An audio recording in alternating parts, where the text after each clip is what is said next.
selalu identik dengan kaum lemah yang kehidupannya berkutat dengan rumah dan dapur saja.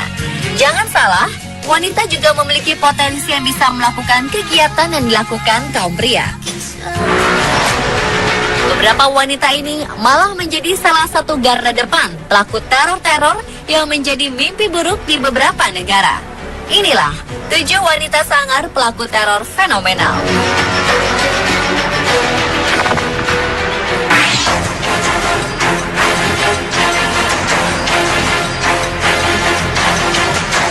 Wanita sangar pertama adalah militan sayap kiri Jerman bernama Ulrike Marie Meinhof. Ulrike adalah salah satu pendiri Rote Army Fraction atau faksi tentara merah yang berisi pemuda-pemuda garis keras di Jerman. Bersama faksi inilah dia melancarkan sejumlah aksi pembunuhan, penembakan, dan peledakan di beberapa rumah pejabat, gedung pemerintahan, dan beberapa bank. Gerakan ini mengatasnamakan rakyat dalam melakukan aksi mereka. Misalnya merampok bank dengan alasan mengambil uang orang-orang kaya kaum kapitalis dan membagikan hasil rampokan kepada yang memerlukan. Namun sebagian besar kegiatan mereka malah menelan korban tidak berdosa. Wanita yang dulunya wartawan majalah kiri konkret ini kemudian ditangkap pada 1972 dengan berbagai macam tuduhan kriminal. Bersama pendiri RAF, Andreas Bader, Ulrike ditahan di penjara Steinheim, Baden-Württemberg, Jerman. Selama 4 tahun, Ulrike menanti keputusan hukum pengadilan yang tak kunjung usai. Pada 9 Mei 1976, berita mengejutkan tersebar bahwa Ulrike ditemukan tewas gantung diri di selnya. Kematiannya ini sangat mencurigakan dan hingga kini orang-orang terdekatnya tidak percaya bahwa Ulrike bunuh diri.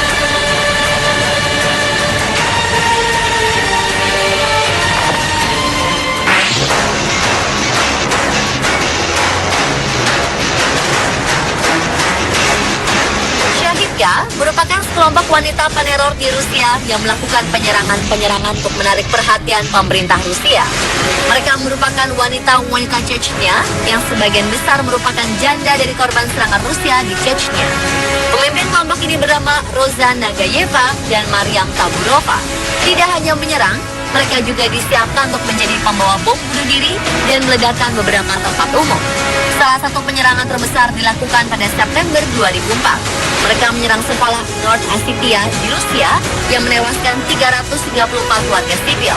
186 diantaranya adalah anak-anak.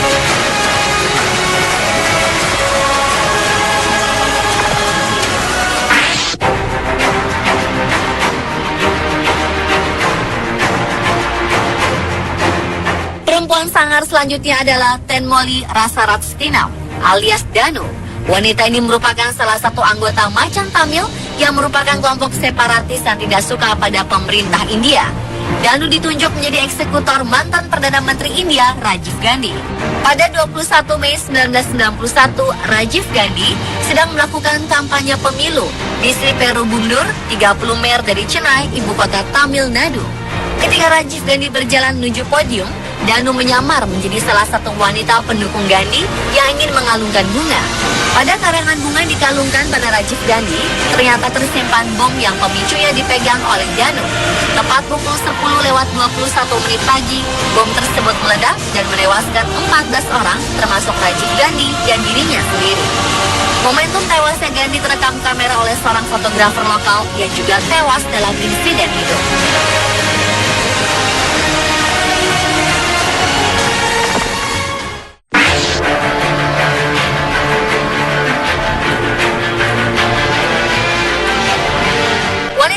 Ini sebenarnya bisa menikmati hidupnya dengan manis di rumah mewah.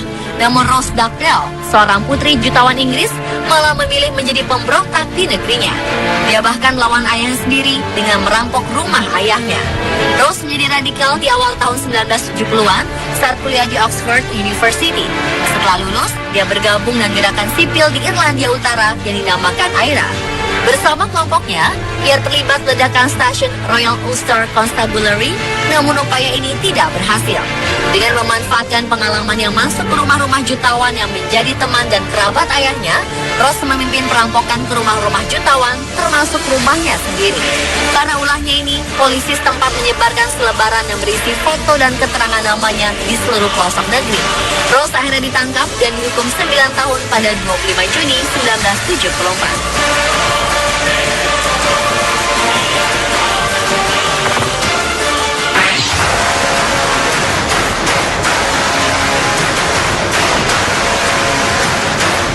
Terbiasa hidup dengan peluru dan bom, sebagian wanita Palestina akhirnya memilih untuk berjuang daripada terus bersembunyi di balik rumahnya.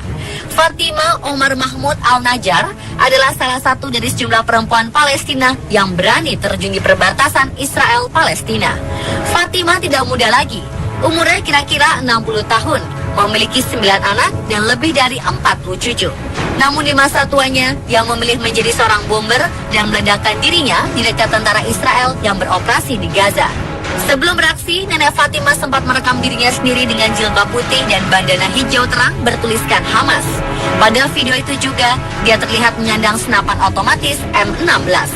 Nenek renta ini terpanggil untuk berjuang ketika Israel menyerang Gaza yang menyebabkan 19 warga Palestina tewas. Korban terdiri atas wanita dan anak-anak.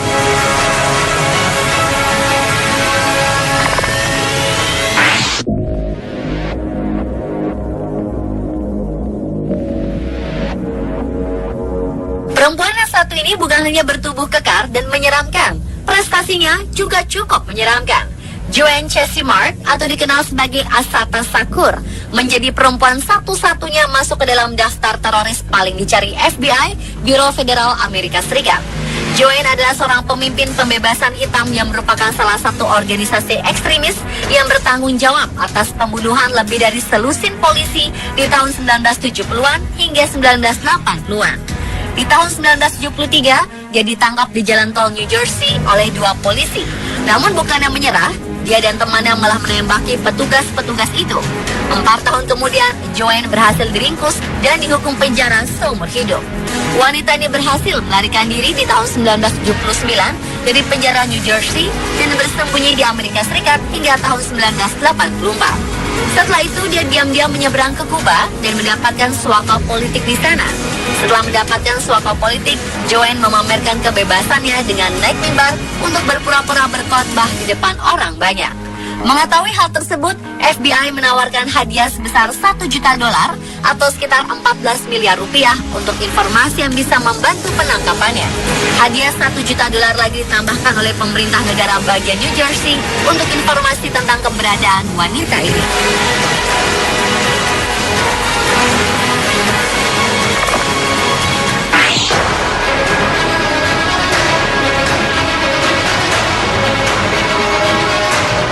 Kisah hidup Patricia Hearst dan Rose Dugdale hampir mirip.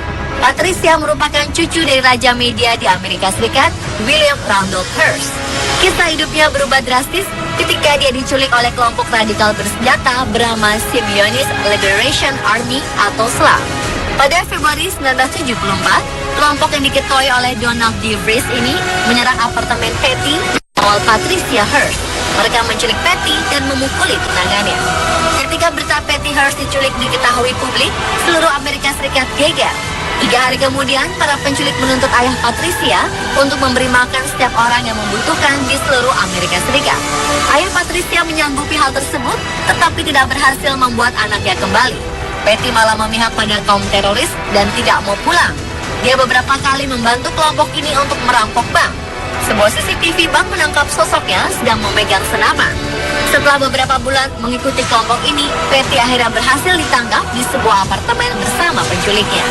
Di pengadilan, Patty mengaku dicuci otak, namun dia tetap dinyatakan bersalah pada 20 Maret 1976 dan divonis penjara selama 7 tahun. Pemirsa, itulah 7 wanita sangar pelaku teror fenomenal versi on the spot. Semoga tayangan ini menambah perbendaharaan informasi Anda.